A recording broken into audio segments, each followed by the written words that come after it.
that fun to see me, just stare at me. And for me to not say anything, that's kind of weird.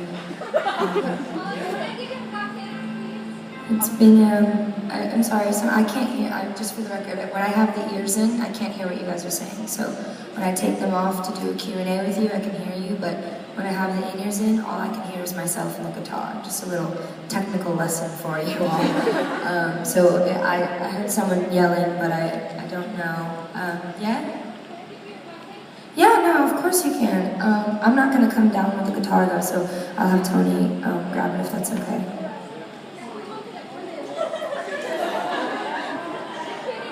Thank you. What's your name? Yeah,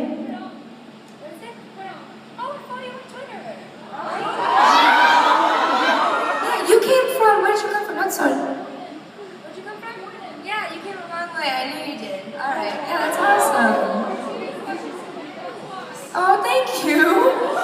I always make the joke whenever someone travels a long way to see me. I'm like, well, I traveled farther to come play the show. So America is very far away. But where'd you come from? Illinois? Did you come to here because I'm not doing a Chicago show? Oh. I guess I owe Chicago a big apology. Maybe just for you, I'll have to play a Chicago show now. I'll do some chatting. We'll see what's going on. So, while I stall and think of what song I want to play, I want to talk to you guys.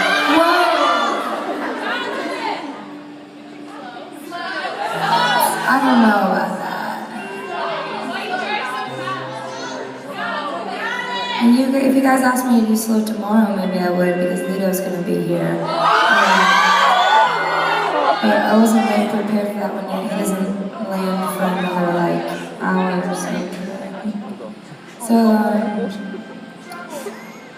yeah, so I am, like I said, a little bit sick, and today something really funny happened to me. I went to go shopping earlier. Where did we go? Okay, we went to some place that he said. We were walking around, and I went to Urban Outfitters, and I was picking out clothes, and I went to the second floor. There's just a display of all my face everywhere on top of some coat rack. Just 3 of my vinyls. And I walked up the stairs and I turned right around. I walked up the stairs and I went, this is weird. This is super weird. And so I was super embarrassed, and I was like, oh, I don't want to call attention to myself, because not that I wouldn't be nice to meet people, I just, I'm awkward in real life, as you can tell, probably. This is your first time seeing me speak as a human and not on the internet.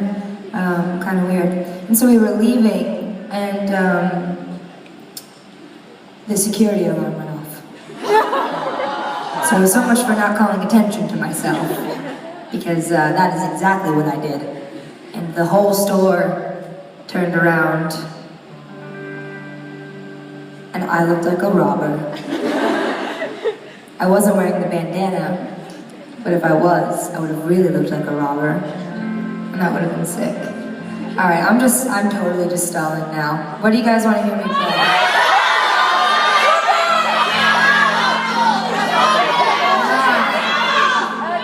None of these sound like words.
Would you bleed for me?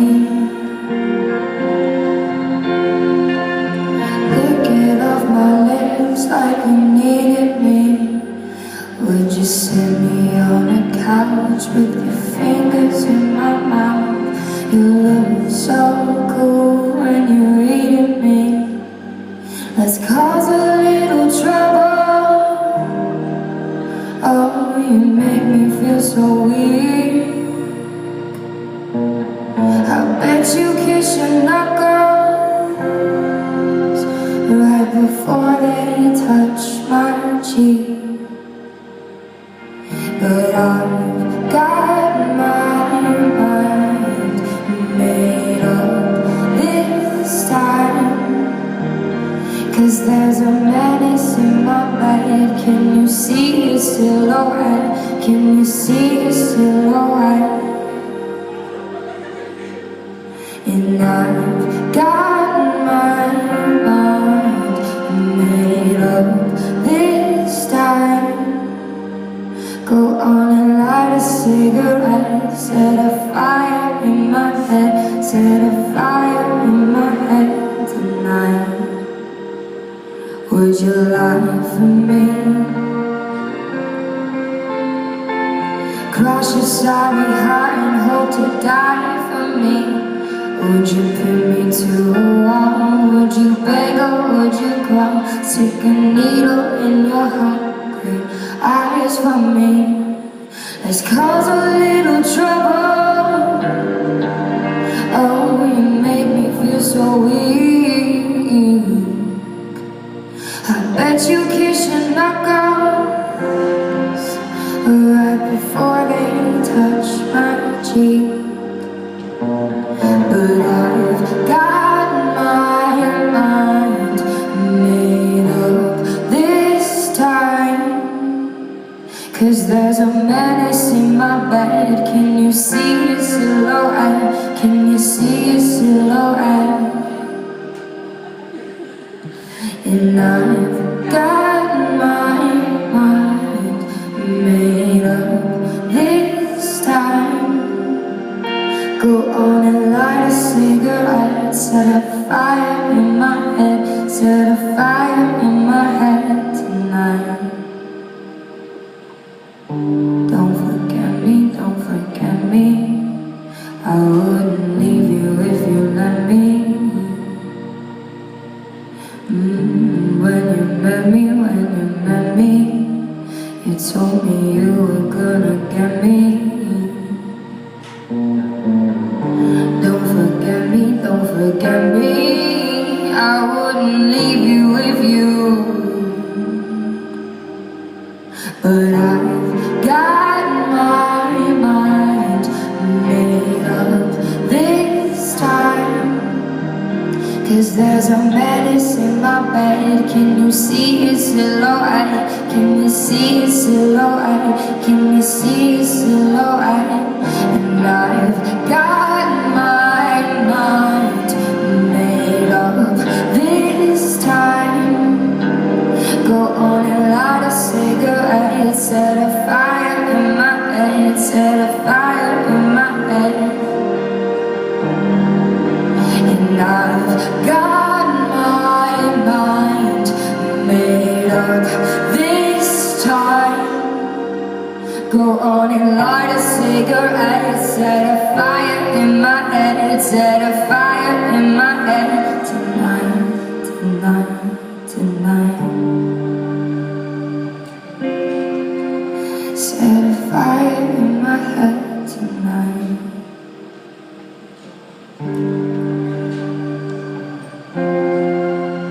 Set a fire.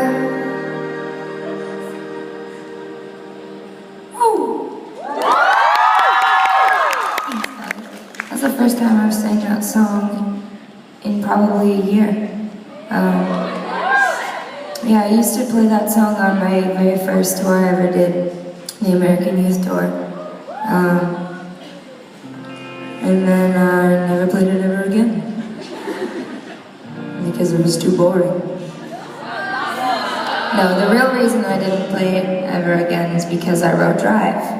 And if I was going to put one slow song in a set, I really wanted it to be that one because that one's very special to me. A lot of you guys know it's like, I consider that to be one of the first happy songs I've ever written. And it's cool because it's called Drive, so it's quite literally a song about escaping, you know, from where you are. And that's also what it was metaphorically for me, which was really cool because you spend a lot of time writing like really sad, angry songs because it's your kind of therapy.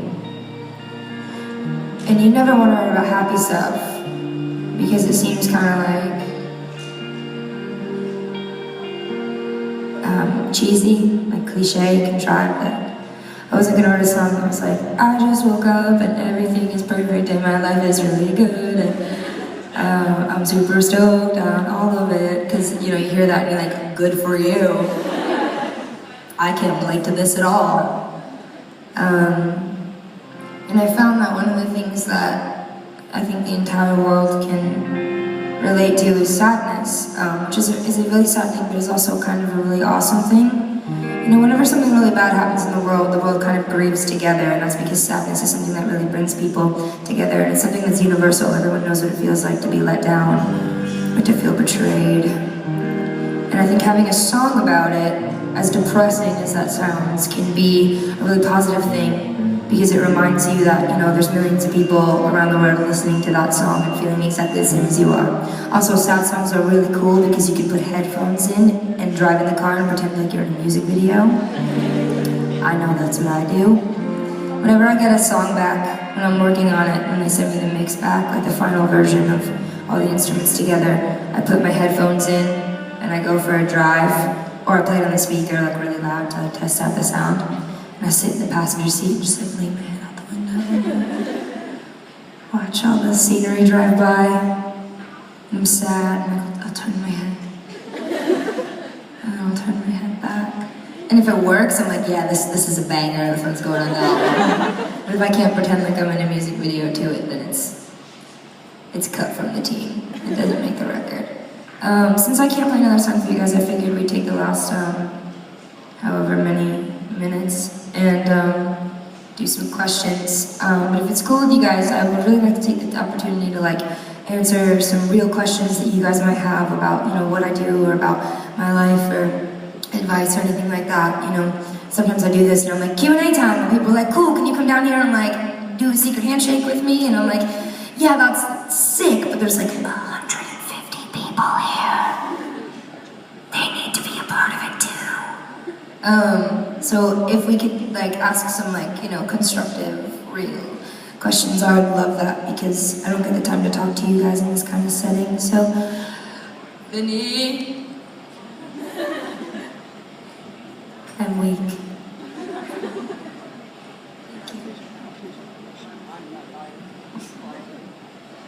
Is this my mic or Zach's?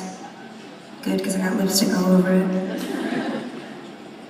You would not believe how much lipstick I eat. All over the microphone. That's why I have to wear like literal Sharpie on my mouth when I perform. Because I didn't realize that, and I would wear like normal lipstick and I'd walk off stage and like I'd have my head down and like whoever's behind me would be like, good show, good show. And I'd be like, thanks, and they'd be like, because I'd have like purple or red, like to my ears. You know, like the Joker. It was kind of terrifying. But, okay, it's question time, everybody. Right here. Yes.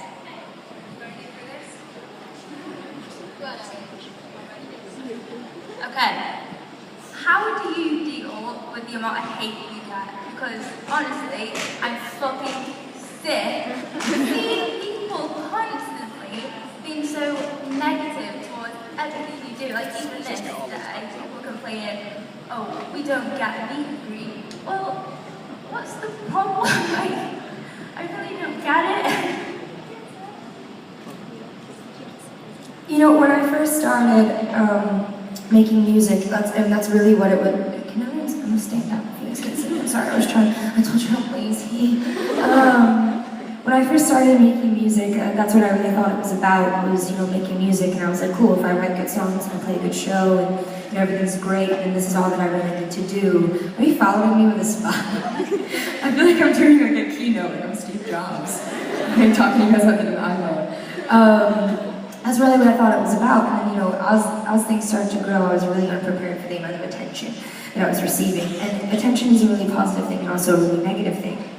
Because, what happened was as the numbers started to grow and as, you guys started to buy my records and started to love my songs and tell your friends about them, it meant that there were so many more people who, wanted to come and be part of what I was doing, but it also meant that there was a lot more people who knew about me. And the more people that know about you, the more people are going to hate, what you do just for any particular reason. And sometimes it's really hard. Like, I'm not going to lie to you guys, like, I'm a person. Sometimes I'll see something online that really sets me off and I'm like crying in the backseat of a car and like, Shepard or Tony or Anthony or someone has to turn around to be like, you have the coolest life and you are like so awesome. Why are you letting one person upset you? And one thing I used to hear for a long time about like cyberbullies is like, people in the music industry will say sometimes like, they're not real people. They're not real people. They're not real people. It's not real people. The reason that I think, in my opinion, that my project has been so successful, and I say my project because I'm not going to be like, me, but my project, I think the reason it's been so successful is because I see everyone online as real people. You know what I mean? Like that mentality, like they're not real people, that's why artists don't respond to their fans. That's why artists don't do events with their fans, is because they see these usernames online and go, they're not real people. When I see a username online, I know that you came from very far away to come and see me. I know that someone else just got their braces off. I just know that someone else's sister just got married. Someone else just dyed their hair blue for the first time. Someone just came out to their parents. You know what I mean? Like, I pay attention. You guys are real people, and you have birthdays and hobbies and families and things that you like to do. And that's what makes me connect with you guys in such a positive way. However, when someone online says something to me that hurts me, I also know that that's a person with a birthday, with a family, with a hobby. That's a real person sitting at home with so much hatred for me. And that's why I think it affects me a bit more than it might affect other artists, is because, I try to have my arms open to you guys all the time. You know what I mean? So you always have a way in. Like, you always have a way into me. If you want to talk to me about anything, if you have something on your mind, something you want to deal with, my arms are wide open. But unfortunately, with having your arms wide open means you're opening yourself up to be vulnerable. So if I'm opening up my arms, for you guys to come like running and hug me, someone behind you can shoot me in the chest, you know what I mean, for lack of a better way to put it. So for me, it's mostly just about focusing on this. This is the most important part of my day. This is the most important part of my day. Second most important part of my day. The show is the most important part of my day. You understand, I'm sure. But any chance that I get to be interacting with you guys is the most important part of my day, which is why I'm online so much. You guys like, oh, Halsey's always on Twitter. It's like, hell yeah, I am. I'm fucking lonely. I'm on tour, I'm on my tour bus, I'm on the road. I want to talk to you. Like, this is all that I do, all the time, every day, all the time.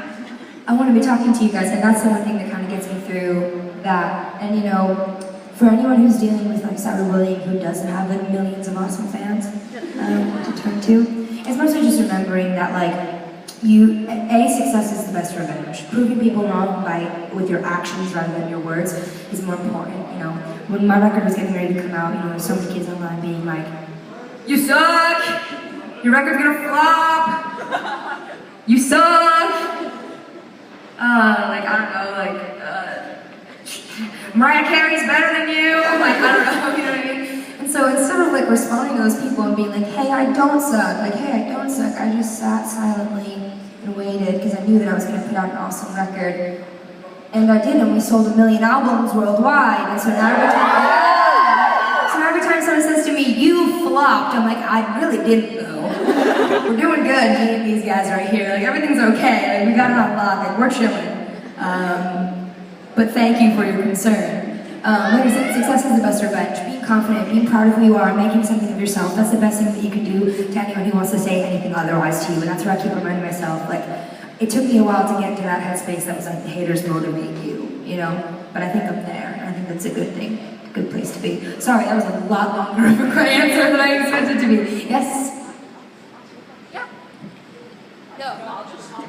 How would you deal, like, when you're under so much pressure? Like, I I know quite well, you know how we all hear like some of us are in school, some of us doing A-levels, and it's completely pressuring. Yeah. How would you deal with it when people are ending up in the hospital and just with so much like pressure? How would you deal with it? How would you deal with pressure?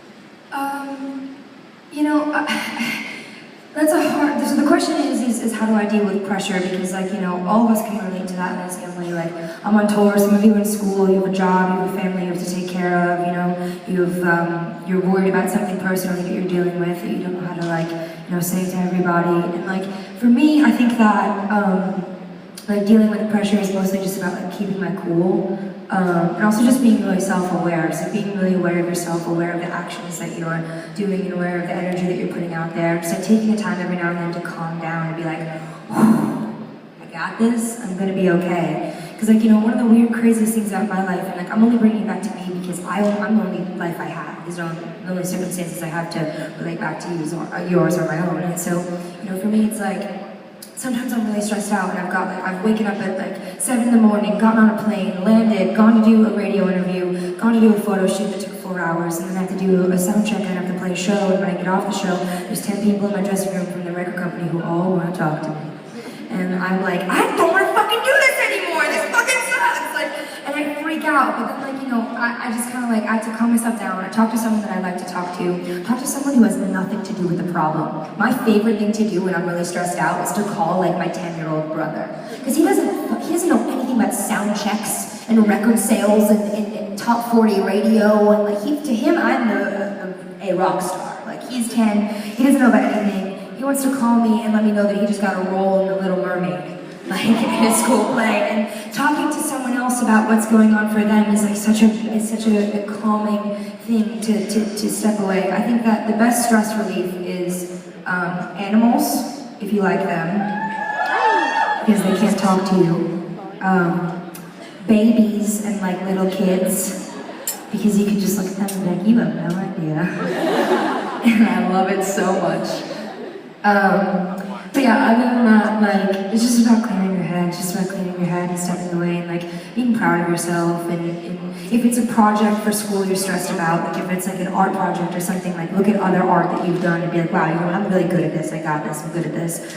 I mean, it can be really difficult to do anything with any sort of pressure and anxiety on you, whether clinical or whether not, whether it's just like circumstantial, but I think it's also to step away and just be like, just tell yourself you 100% absolutely got it. Because every time I walk on stage and there's like thousands of people in the audience, I'm like, oh, I don't got it, definitely don't got it, oh my God, don't got it. And then as soon as I walk out and like, you know, the first few notes of Gasoline start, I kind of like look into the crowd and I'm like, I do got it, I do got it, I think I got it, nope, I do got it, okay. And then, you know, I keep going. It's just, you know, you are your own best motivator. My mom used to tell me when I was a kid, you have to be your own best friend. And she said that to me because I had no friends.